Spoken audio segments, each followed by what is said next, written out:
அநீதி உள்ள நியாயாதிபதி நியாயம் செஞ்சுட்டாரு அந்த அம்மாவுக்கு. நம்ம நீதி உள்ள நியாயாதிபதி நமக்கு எப்படி நியாயம் செய்ய போறாரு? சீக்கிரமா, ஆசீர்வாதமா, நம்ம நினைப்பதற்கும் வேண்டுவதற்கும் மேலான நியாயத்தை அவர் தர. அந்த நம்பிக்கையோட நம்ம அவர்கிட்ட கேட்போம், ஆண்டவரே நீர் நீதியுள்ள நியாயாதிபதி. அநீதியுள்ள நியாயாதிபதியே ஒரு அம்மா போய் அலட்டுதல பார்த்த உடனே நியாயம் செஞ்சுட்டாரு.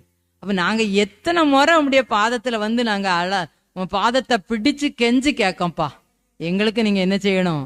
நியாயம் செய்யணும். சீக்கிரத்தில் அவர்களுக்கு நியாயம் செய்வார். உங்களுக்கு சொல்லுகிறேன், நீண்ட நாள் நமக்கு கிடைக்காத நியாயங்கள், நீண்ட நாளா நம்ம எதிர்பார்த்திருக்கிறோம்.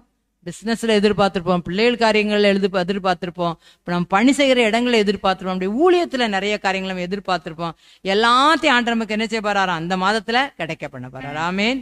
இதனால நம்ம தேவனுக்கு எப்படிப்பட்டவங்களா இருக்கணுமா? நன்றி உள்ளவர்களா இருக்கு. என்னாலும் நன்றி உள்ளவர்களா